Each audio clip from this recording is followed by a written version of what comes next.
Hi again then guys, and welcome to of course another speed tune for Forza Horizon 4 in particular, this time a very popular car. It's taken us a while to get around to it, but we are finally here, the Ferrari LaFerrari, of course, the successor to the Enzo, pretty big boots to fill.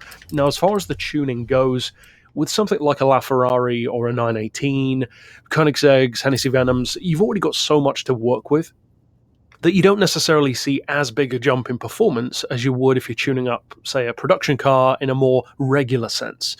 And I'm sure you've seen what I mean. You slap a big V12 into something like a Renault Clio and you're going to see massive differences. You tune up something that's already an incredibly quick car, and you shouldn't necessarily expect to see as much of a jump.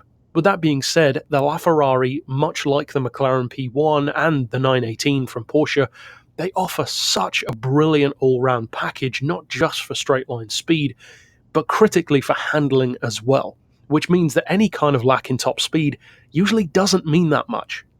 Now, with that being said, it's not exactly lacking. 267 on the benchmark, so it's not the quickest thing around, but it's more than quick enough for most of the races in the game. 0 to 60 is very strong at 1.8 seconds, 0 to 100, 3.5. Those are both very, very good numbers. Now, as far as the upgrades themselves, of course you want to improve the power as high as it can go. If I recall correctly, I don't think you can actually swap the engine on this one. I may be wrong, but I don't think you can. And as far as the rest, drop the weight as much as you can. I would strongly recommend all-wheel drive because it's a free-roaming game. It helps you immeasurably off the line to get the power down to the road. And also, of course, you want stuff like the race brakes, suspension, transmission, tyres, diff, pretty much just fit all of your racing parts. A lot of people seem to not fully understand that. I don't really know why. Just fit all of the racing parts. It's really simple. As far as the wings, don't bother with those, even on the cars that can or can't have them. Either way, it doesn't matter. That's not what these tunes are about. So as far as the gearbox, first of all, you want a final drive of 3.5. Then for the individual gears, we've got 2.89, 2, 1.5, 1.18, 0.95, and 0.76. Pretty familiar if you've used my tunes before. We've got neutral camber and tow. Again, it's all-wheel drive. It's already a great handling car. We've got dead center on the caster angle. You can adjust that, of course, if you want to.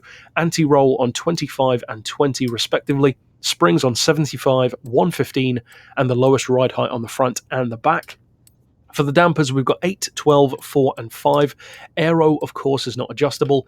And for the diff, finally, I would strongly recommend 100% on everything, and then a 70% rear bias. And trust me, the handling on this thing is very, very good.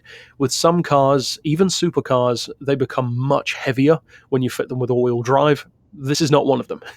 It still has fantastic handling, just like the McLaren P1, which is pretty much its best main rival.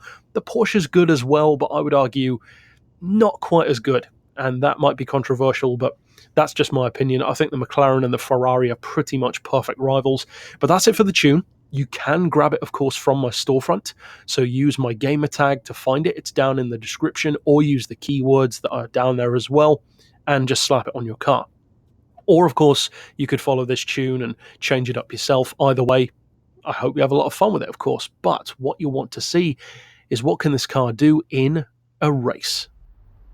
Now, as far as the LaFerrari goes, I already said that one of the greatest things about it is the all-round ability. And you can pretty much tell that as soon as you get into the car. The acceleration is strong, the top speed is strong, the handling is very good, but also the manners are very impressive as well. It's a very driver-friendly vehicle, more so in fact than some of Ferrari's past hypercars, you could argue. Overall, it's a brilliant car. Top speed is high, but as I said, it's not as high as something like a Koenigsegg or a Bugatti, of course. And as you can see, it takes a little bit longer to get up to that peak speed.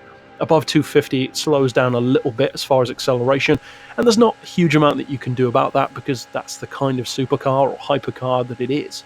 Overall, though, it's very strong, brilliant all-rounder, so if you do decide to use the LaFerrari, and of course use my tune as well, I hope you have a lot of fun with it, whether you grab it from the storefront or whether you get it here yourself. But for now, as always, thanks for watching.